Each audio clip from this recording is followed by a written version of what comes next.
Mike, what were you most pleased about with that performance tonight? Well, I mean, I think that you saw, there's been, I think our group just, a lot of things been being said, right? I think that there's a prideful group in there. I think that we're finally just, it takes a while to get your group back together. We've got 74 points tonight from DJ, KD, and Trez, and those are the guys that have been out. And we're in a business of people, and sometimes we all want to win right away, but there's a time and a place, and you got to gel, and there's got to, you got to get a rhythm back. We haven't had any sort of consistency within rotations and players and who's in and who's out, and there was one point, right? I'm down 60 points between KD, DJ, and Trez, and Sunday my best 3-and-D defender is out, and I've got Ice, and he's holding the fort, and all the young guys have been doing an amazing job, and it was good to have that competitiveness. The group wanted to go out there and prove something, and I couldn't be more proud of just the effort. And 58% from three, 22 of 24 from the free throw line, 19 assists. Rebounding has been an issue for us the whole year. It wasn't tonight. We won by one, so a lot of good stuff out there. Defensively as well, I mean, it seemed like you really set the tone that first period. Obviously, 32-12, you made a lot of shots, clearly. Yeah. But were you happy with the defensive effort? Because that's part of it's been a bit of a moving feast for you. But were you happy with the effort? And I noticed a lot of packing in the paint. I mean, was that the scout to try and pack the paint, make them shoot? I wanted to have a really hungry, aggressive group. That's what they wanted. They knew the game plan, and then execution of the game plan. So anytime that you can see those type of results, especially early, where you're flying around contesting shots and rebounding and getting out the three-point shooters, and all the things that we talk about, but to have that happen, and it was just good to have almost our group back together. It's been a long time. I've been waiting to see these guys and DJ and everybody just be together back on the floor. I don't think anybody understands. The group wants to win. We've been trying. I give credit to everybody, but man, it's been hard. Against the backdrop of recent performances and all the talk around this game, you keep Sydney to their lowest first quarter of the season. You equal your highest score of the season. You have your second biggest win of the season. When all that goes into the melting pot, is that your best win this season? No. Which one beats it? Neither were. Because we came out more aggressive. We were hungrier tonight just because of all the backlash we've got from media. I don't think it's true. I think we just need the pieces to fall back together. The suspensions hurt us. Me being out hurt us. Sunday still being out hurts us a bit. But we just came in desperate, and we proved the point, and we just got to continue this going into the new year. Sunday injured, you out injured, you've had a few suspensions in there as well, Mike. Was tonight, do you feel it come back together tonight to the point where you're confident moving into a tough part of the draw for you now? Yeah, well, absolutely. I mean, it's been an interesting 6+ weeks. I don't know any other way to put it. We've sat here, we have not made any excuses. I get all the questions. I get all the questions about me and every player and our leadership, and we're this, and it's been something that we have to go through. But guess what? We're here, and I don't know if it's our best win of the season. I hope it's not, to be honest with you. I think there's more ahead of this group as we try to get into form. We know we have the players. Our margin of error is pretty slim at this point, and we got to go out and do it. DJ, Adelaide, I wanted to ask about this morning. You players had a meeting, and you all addressed some issues, things that have been discussed in the media. How influential was that, and how important do you feel like this is a turning point now to build some momentum? I don't think there's any issues. I think it's just understanding what our identity really is. And I said it before the game in the broadcast, is we need to find identity defensively. And we can put all the X's and O's, but if we don't come hungry and desperate, what's the point of writing everything on the board? So I think offensively we were moving the ball. We had 19 assists. Defensively we came out hungry, as you said. We hold them to 12 points, like it sets the tone, and next thing you know, we win the game. So there is no issues. It's just simplify, know your identity, and play some hungry basketball, because, as Mike said, there's a slim room for error right now, and it can be done. We can win games. I've done it before with the Kings when we won our first championship, so I think we can do it again here. I guess I mean more from a player, like reflection point, accountability point of view, and to have that moment as a team, how influential is it? I mean, it's just telling everyone what they need to do, and just looking each other in the mirror and saying, look, do we want to win or do we just want to go home now? Simple as that. And now, if anyone steps out of line, we've got the ability to pull them back in, because you said, hey, you want to help be held accountable. That includes me, includes Trez, KD, Mike, all the coaching staff, our physio, Trist. It's everyone in the organisation. So we'll just stick together and just keep moving forward. How's the body physically, Dejan? It looked like you're getting into a nice rhythm there in that first half shooting the ball, but how's it progressing for you? Honestly, I was a bit tired after the last game. Yeah. I think 'cause I just haven't played in 5 weeks, and I felt it had been the second quarter, heavy legs. But when you come back here and you've done so much, it gives you a little bit of a pep. And obviously when you hit a few threes and you go on a run and then everyone starts rolling. So my body feels good. I just got to take care of it. I've got to be more in the weight room and more in the recovery. That's really it. And I've been eating a lot better. So.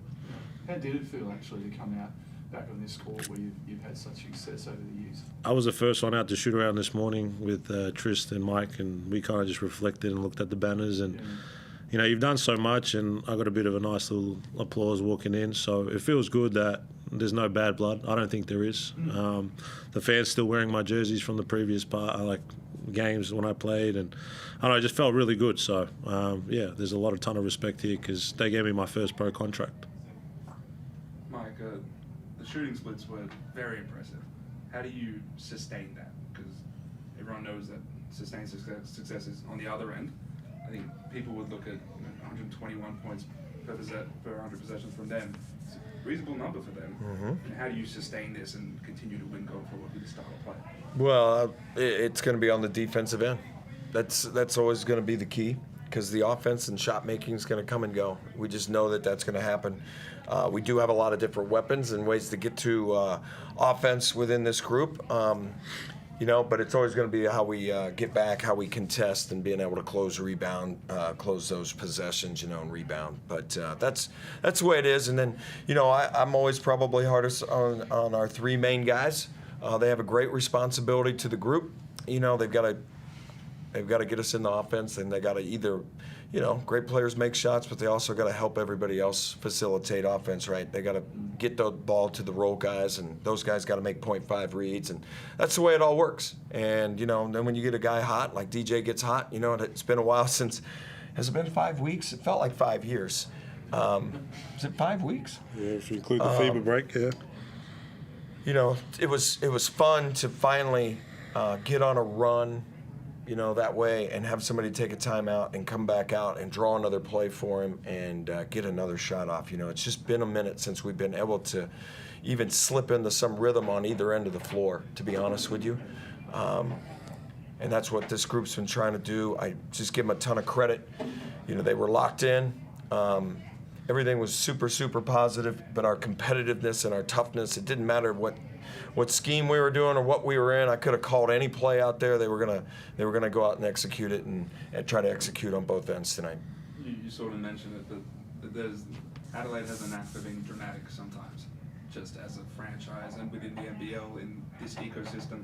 How's your first season as head coach in Adelaide been? Well, I mean, this is, you know, I give credit to Adelaide and Grant and Matt and Nick, and, you know, they made my dream come true to be a head coach. I mean, I didn't think it was ever going to happen this quick, you know, by coming over. But, you know, this is a great group. I feel like I have a pulse of the group, you know, and part of this is all my years of experience of what I've done in the past, you know, I hope help us navigate this. You know, obviously we didn't get the wins on the scoreboard and stuff, but I like to tell you, like, if you're expecting the 36ers to win with, you know, 60 points and all those other things, I think you're disrespecting the rest of this league.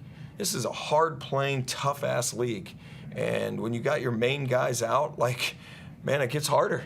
it gets really harder. And I give my young guys a ton of credit. I keep saying that they battled and they fought, but it was nice to have some of the veterans out there and to control this. And that started with KD. You know, he's hard to guard. And when he gets downhill, it's not a lot of teams that can do it. They throw multiple bodies at him. We know we're seeing people for the second, third time. They're going to blitz him. You know, that means shooters are open on the backside. You see ice at the rim and what Trez does. And, you know, Rel, we're just starting to actually get a rhythm at this point in the season. So, yeah, it's been quite a run.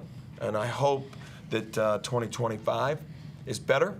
And we have a game on the 4th in Adelaide against United. I'm ready to play that one right now. What did you make about the discourse around Montrez over the past 24, 48 hours? No discourse. He's one of our brothers. He's in our locker room. I'll keep that in the locker room. He came out and he did what he did. I think he was also 6 of 6 from the free throw line tonight. I'd like to point that out. He's been in there working on it. But he does a lot of different things. You know, Trez, DJ, and KD have gravity. I talk about it all the time. They put bodies at him, and then it's our responsibility to move that ball and get the open shot. And that's what we did tonight, and that's why we got more threes, and we got to the free throw line. You know, 15 of 26 from 3, 22 of 24, 19 assists. That's an unselfish team, and that's obvious unselfishness. Mike, what's been more specifically about Trez, about like his body language and disinterest, but tonight, like you could see how engaged he was and the positive impact it was having. Like, is that more about leadership that you? Yeah, I mean, I think that our leadership is with those guys. DJ leads in one style, and KD leads in a style, and you know, Jason Kadee has his way, and Ice has his way. We use our veterans in this league. You know, and Trez is an emotional, but he's also a physical, dominating presence in this league. And when he's at the rim and to the rim, you know, it's a huge plus. He's hard to deal with. So, but each of these guys have their own leadership style. It fits together, believe it or not. What everybody says about our team and all this stuff, it does fit in there. We just haven't been in there together. My colleague Matt referred to this meeting. We in the evil media call it a crisis meeting. Would you put that description on the meeting? It's in-house. It's our team. It's all team. It's our family. Fair enough. And given your 30-year coaching career, but now you find yourself as a head coach, have the team respond like that. How personally satisfied do you feel in your current role to see the team respond in that situation like they did tonight? Well, personally, I just think that myself, the assistant coaches, ownership, management, the players, there's been no wavering in our commitment to win games. And everybody's been doing everything we possibly can to win games. And the results haven't been there, but there have been small, like step forward. You know, Keanu Rasmussen was on Bryce Cotton last game, you know, and they made a bunch of threes, but Bryce Cotton worked like crazy to get to his 21 points and was 4 of 10 from the field and got some free throws. But that young fellow played as hard as he possibly could on one of the best players on the planet. I mean, what Bryce Cotton does is elite. So, like, and I could go down the list of the young guys, but, you know, once we start to get our rhythm back, you know, there's still a long way to go. We haven't hardly been together, and we haven't hardly practiced, you know, really to try to get into game shape and to do these things. And like I said before, sometimes the best thing with a group is to keep playing. We're in a part of the season when we're playing more games, and playing games and gaining a rhythm that way is sometimes the best thing instead of sparring against your teammate the whole time. And you know, I do think that you got to play in practice and you got to find your rhythm and stay sharp, but it's also, we're tired of playing against ourselves in practice, and we want to play against other people. And I think that that's going to help this group because we know what we got to do. Like I said, our margin for error is slim. I think we have a competitive, prideful group, and nobody's wavering on what we can achieve this year. And DJ, that next game against Melbourne, we know what happened last time against Melbourne. It'll be a sold-out Adelaide gym again. Off this great win tonight, how do you feel about Saturday night against Melbourne? It'll be packed out. It'll be very hostile. It'll be exciting. I think it's a good build-up for the league. I think it'll be prime time. So let's just jump all and play because it's a revenge game for us, and you know we know what they did to us last game.